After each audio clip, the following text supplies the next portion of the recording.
ถึงนั้นเนี่ยคุณชมเนี่ยนี่ครับอันนี้กุ้งส้มอันนี้เฮ็ดไว้ครับนะอ่ะก็ลุงใครดีครับเขียมมาบอกอย่างนั้นบอกกุ้งชมมาโจตัวเงียบนี่แหละ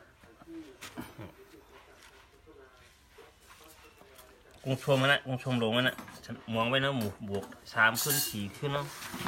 อารมณ์เขียมเกี้ยเนี่ยกุ้งเนี่ยค่ะชวนแล้วน่ะซอยกุ้งตัวใหญ่หันมือชวนนักกัดอ่ะชวนนักกัดอ่ะชวนนักกัดมาฮะน่ะ2 แคบแล้วชวนเนาะเอาเงินชวนอ่ะเอาเงินชวนเนาะตัวรู้อารมณ์เขียมนั่นแหละจ้างมาไหนทรายเนาะเพราะทรายในแฝงเนาะแต่เขามีพักกี้ของเขาอ่ะหมักขี้เลยมันจะโอ้ยยังเห็นไหมอ่ะน้ำนะปอวะผมเชียงอยู่อยากกินตัวนี้ไหนหรอเพราะสาไว้เอาไว้ผมเชียงแล้วไว้อะไรอะไรกันเดือนไหนเต้นในโบกไงทุกไม่หนูป้องอ่ะนี่ก็ของป้องอ่ะก้าวกาเฉลิมมุดนั่นแหละซาเลยเพราะซานี่เลยโอ้ตัวรู้งูป้องไงยังอ่ะโอเคโคตรเลยเสียแว่นๆอ่ะจังมีน้องแตกเข้ามากับคุดเพื่อนน่ะกับคุดเสาก็อย่างเพื่อนของเขาเอ้เขามีเขาในขาดอะไรนิดหน่อยแค่ถ้ามีเรียงเลยก็แค่เรียบเขามีเขาเนี่ยเขาเรียบนะเขามีฝานตีนฝานส้ม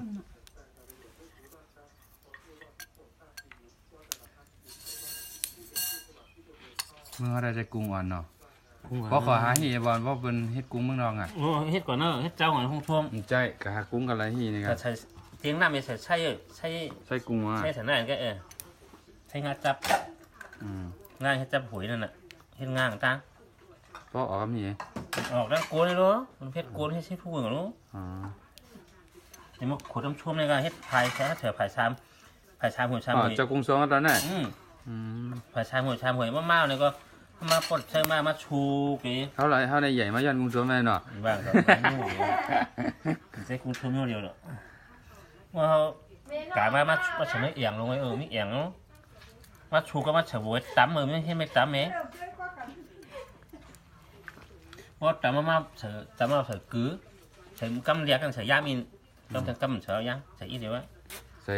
มือเฮ็ดกำตั้งน่ะตั้งกันอมย่างไปรับหวานมองใส่ท่าบาดเนี่ยว่ะไปเจียวอะไรพวกนี้เฮ็ดไว้หูไหมเนาะมาเบียดเต้มาล่างหวานล่างมองเนาะพ่อเขาเอาปลาเหรียญไม่มาหย่อนตากเหรียญไว้เอาพับปุ๊บปากไงว่าปิดด้วยเนี่ยอารมณ์มันปีเจ้ากูข้างมันหน่อยลงดีมีให้มันเอาตากเหรียญเนาะตากเหรียญแล้วตากเหรียญมันออกเนี่ยเอาตากของนี่มันกุ้งอ่อนกุ้งอ่อนเมื่อไหร่กุ้งไฟกุ้งเหลืองเราเองก็ไม่ชัวร์เอาเลยก็ทำมาใส่เกลือใส่น้ำใส่ข้าวขึ้นตากเหรียญแทง2 วันเลยก็พาหมอกกล้องหรือยังอ่านเลยว่าเขียวหน่อยมั้ย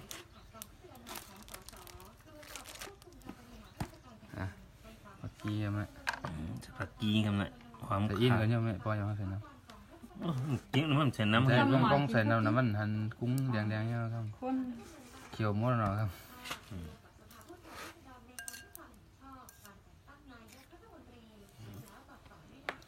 เราเค็มนะฮะนี่มันต้องปองนี่ก็น้องจับกี้เฮ้ยจับกี้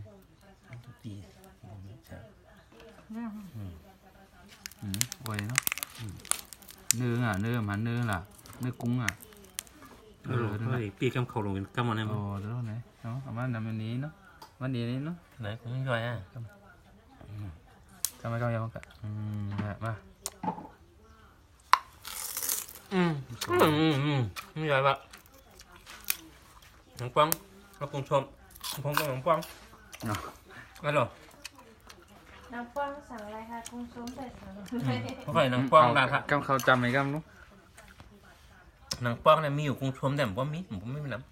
ำบอกกินด้วยกันเลยก็หวานเตี๋ยอย่างเงี้ยเฮ็ดส่งเลยดูเฮ็ดเลยน่ะส่งมา3 วันนั่นแล้วส่งบุหรี่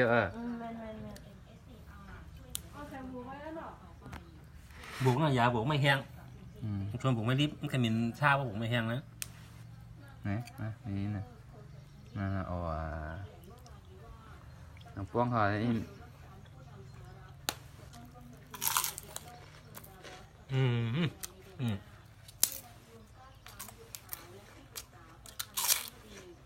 จำไม่ได้ ครับครับ ป้ออ่ะจำได้หมดเลย นี่ฮะอุ้งส่วนป้อนั่นนี่เนาะจอเก๋ๆตักนึงนะอ๋อนึง ยังเหรอ มันบ่มันดีเนาะมันบ่มันดีเหมือนกุ้งเมืองเฮา กุ้งตัวอ่อนกุ้งเขาตึกตรงเนี่ยแคมหน่อยนะ อืม มันมีหนูมันมาก้อยกินก้อยนึง